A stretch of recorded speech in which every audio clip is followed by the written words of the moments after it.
Hey guys, welcome back to my channel. I don't even have an excuse as to why I was missing. I really don't have an excuse, Shem. I don't have an excuse. But I do have some really great content coming up for you guys.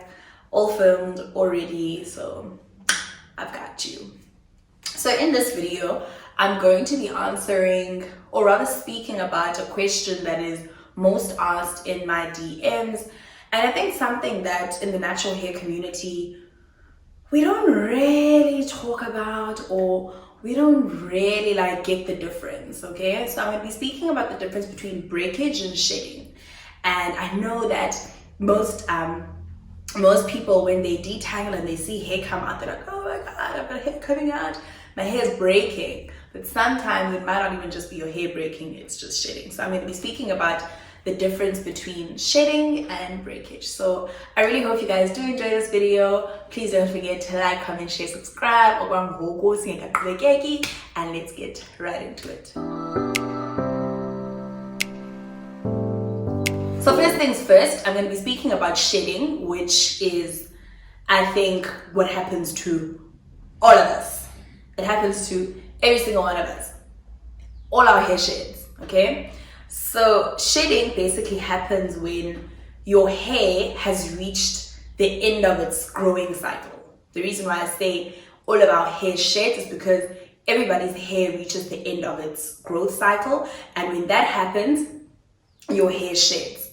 Now, shedding is long strands of hair like this. I just took some hair out of my Denman brush because I did my hair today. So it's long strands of hair like this. And sometimes you'll notice, sometimes, not all the time because my hair doesn't have that, but sometimes you'll notice like a little white bulb at the end of the hair. That doesn't mean that your hair is breaking or you're losing hair or anything like that. It just means that once your hair stops growing, it stops producing melanin and the white just comes out. But it doesn't happen with all of us. So once you see long strands, it can be curly hair as well. That just means that your hair is shedding, and that's absolutely normal. So you don't have to stress about when you see that. So if you don't see long strands of hair and you see short hair, or if you don't see that white bulb at all and you're seeing short straight hair, that means that your hair is breaking, and that's not shedding at all. And just in general, shedding is not something to stress about, it's nothing to worry about. And on average, our hair loses 60 to 100 hair. We all lose 60 to 100 hairs a day. We all shed 60 to 100 strands of hair every day. So for example, if you're someone like me that washes their hair once a week or twice a week, and I only detangle my hair, to be honest, on days that I have washed hair, you will have more shedding than a person that will probably detangle their hair every other day, which is also not the greatest. I will speak about that as well. So the longer you go without detangling your hair, the more you'll see your hair shed, and there's absolutely nothing wrong with that, absolutely nothing to stress about. But if you see a lot of hair loss every single day, you don't even have to touch your hair, and you're just seeing hair fall, that's hair loss and probably a medical condition, and you should consult a dermatologist. It's very important for everybody to know that shedding it's a natural thing. It happens to everybody. It's an internal process. It's a bodily process that happens to every single one of us. So you don't have to stress about the way you've got natural hair and you see shedding. Don't stress. I repeat, do not stress. If you see long strands of hair, so take it out like I did from my Denman brush, and you're seeing long strands of hair and it's still curly, you don't have to stress about it. Your hair is just shedding. You can't prevent shedding. There's nothing that you can do to prevent your hair from shedding. It just has to shed because the hair has reached the end of its growth cycle. And in some seasons, so it varies from person to person, there's no one size fits all rule. So in some seasons, your hair will shed more than other seasons. So for me, my hair sheds a lot more in winter than it does in summer. Someone else, it could be summer rather than winter. There's no one size fits all, but you'll notice, when you know your hair, you'll know your hair. So you'll see that your hair sheds more during a certain season. Most people, it's winter, but if your hair sheds more in summer, it's also not a train smash. It's also very important for me to mention that there's certain periods of time where your hair could fall a lot more. So a lot of women experience hair loss during pregnancy or after pregnancy, or if you're on birth control. So there's certain things that could affect the hormonal imbalance, and your hair could shed a lot more, or you could experience hair loss. And that's just a hormonal thing. It's got nothing to do with how healthy or how unhealthy your hair is. It's got nothing to do with that. And yeah, so that's what shedding is. So everybody's hair sheds. Everybody's. And if you see when you've got wash day, or let's say you're styling your hair in the morning and you're starting to notice that, you know, if you touch and you come back with hair all the time, that is a different story. But if you detangle and you've got lots of hair in your comb, it probably just means that you haven't detangled your hair in a while, or you weren't detangling properly. And if it's long strands of hair, nothing to worry about. That is not breakage, that is shedding. Now I'm going to switch over and speak about breakage. So breakage is what you should stress about. Breakage is not normal at all, and breakage could be caused by a number of things. It could be caused by using heat on your hair consistently, using any chemicals. So it could be relaxers, it could be colorants. So if you're dyeing your hair, it could be there's a chemical that people use here, blowout, and when they use this chemical, for some reason people think that it's not damaging to your hair because you're just stretching your hair. It actually is a chemical, and your hair could break as a result of that chemical as well. Heat, when I speak about heat, I don't mean the heat that is produced by my Afro Amari heat caps. No, sweetie. The heat that I'm speaking about is direct heat. So hair dryers, if you're straightening your hair, so that heat causes damage to the hair. Or if you're manipulating your hair often, so if you're braiding your hair like all the time, like that actually also contributes to breakage. So breakage is hair that falls out of your head that is not natural. So it's normally, you'll see that it's short, straight hairs, and it usually becomes discolored. It will be different from the rest of your healthy curly hair. So that's when you know that you've got breakage. And normally it doesn't come from the root, it normally just comes from the ends or from wherever your hair is damaged from. You know that your hair is breaking. So how to determine that your hair is breaking or that your hair is shedding? So remember, just off the bat, when you take out hair from your whatever you're detangling with, or whether it's from your fingers or your deadman brush, if you've got long strands of hair like this, curly hair that still looks a little bit healthy, that means that your hair is shedding. If you've got short, straight hairs that are shorter than this, that means that your hair is breaking. And if you've got hair coming out of your head, you need to ask yourself the following 3 questions. Have I been using heat? Have I used any chemical in my hair, or have I been constantly manipulating my hair? If the answer to any one of those 3 questions is yes, your hair could be breaking. If you know this video is not helpful, but if you answer yes to any one of these 3 questions, then your hair could be breaking.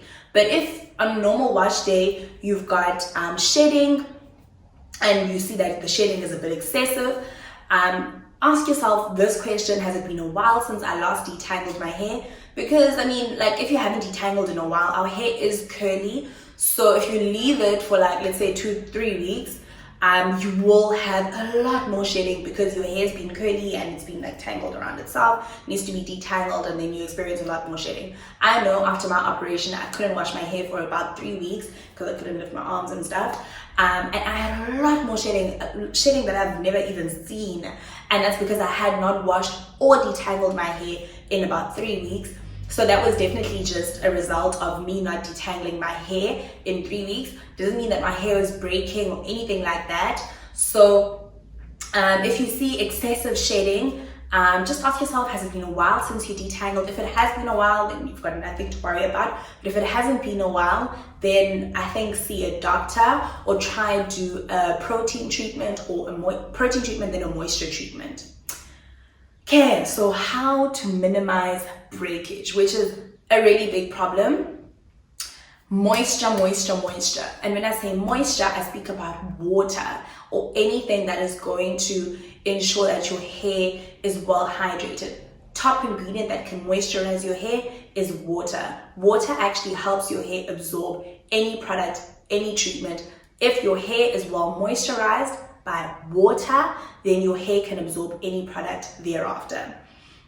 So, moisture, you can use products that are water-based, so you can use good moisture treatments, deep conditioner, moisture treatment, deep conditioner, hair mask, all same thing. Or you can use hydrating conditioners, conditioning shampoos such as the one from Mother Natural, anything that will help moisturize your hair. And seal in the moisture. By sealing in the moisture, I then speak of your oils, your creams, your butters, okay? You've done this after moisturizing your hair or hydrating your hair with water, or after you've deep conditioned your hair. And then, this is a big, please think, it's like NB. Please remember that oils, creams, and butters do not moisturize the hair. Okay? So, it's not moisturizer. Oils and creams and butters, they are not moisturizer. They don't moisturize your hair. They seal in the moisture. You can say that they nourish your hair. Oils and creams nourish your hair, but they definitely don't moisturize the hair. And then the last thing would be try and do protein treatments. Now with protein treatments, I would advise that you do protein treatments like once every 3 months. They really help with shedding and they really help minimize shedding. I actually think I'm due for a protein treatment. And once you've done a protein treatment, please NB also follow up with a deep conditioning treatment. I do have a video on how to protein treat. And please handle your hair with care. Don't brush your hair if it's dry. Like, for example, my hair is still like dripping because I did it earlier. But let's say this is tomorrow around this time, my hair would have been dry. There's no need for me to take a brush and brush through dry hair. That also could cause breakage. Your hair really needs to be looked after and handled with care. Try not to touch, try not to handle bone dry hair. Just spritz some water every day or spritz some aloe vera juice. And yeah, just moisturize your hair before doing anything to it. Make sure that it's damp even when you're detangling. And just be gentle. Last thing, last few points. 3 things to remember before I close off. Clarify your hair. So by clarifying your hair, you can use a clarifying shampoo, you can use apple cider vinegar, you can use a bentonite clay mask. Clarify your hair and clarify your scalp. Make sure that your hair and your scalp are clean, okay? Remove all the dirt from the past week. So once you've clarified, clarifying is really good for removing buildup. So clarify, okay? Once a week, at least. Just try once a week. The second thing is to deep condition your hair. That's really good for moisture as well. It really helps your hair absorb moisture. It really helps soften your hair, to nourish the hair. And usually you can leave your deep conditioner for about 20-30 minutes, and after that it's just because like we're just lazy. But usually it works for about 20 to 30 minutes at most. After that it does stop working, but it's not a train smash if you leave it on for longer. Best works if you have indirect heat. By indirect heat, I mean using a heat cap, Afro Amare styles. I will link the Afro Amare website in the description below. You can use steamers, you can use hooded dryers, whatever, but I would advise that you use indirect heat when doing any treatment to your hair, as it really helps the treatment penetrate your hair strands, which is what you need to get it to work. And I would also advise number three is that seal in the moisture. I have mentioned this, but I can't stress that enough. Seal in the moisture. By sealing in the moisture, I'm speaking about the lock method, your oils, your butters, your creams. And lastly, please don't forget to do protein treatments. Like, please please don't forget to do protein treatments. I think this is one of the things that we forget the most in the natural hair journey, but it's really great because the protein treatments really help strengthen our hair, prevent hair loss, improve elasticity. I speak about all these things in my protein treatment video, so don't forget about protein treatments. I will link that video somewhere up here. And yeah, so that is my video with regards to shedding versus breakage. I really hope this video was informative to you guys. And yeah, thank you so much for watching. Please don't forget to like, share, comment, and subscribe to this video. I love you guys lots and lots, and thank you so much for being part of the K Monqo family.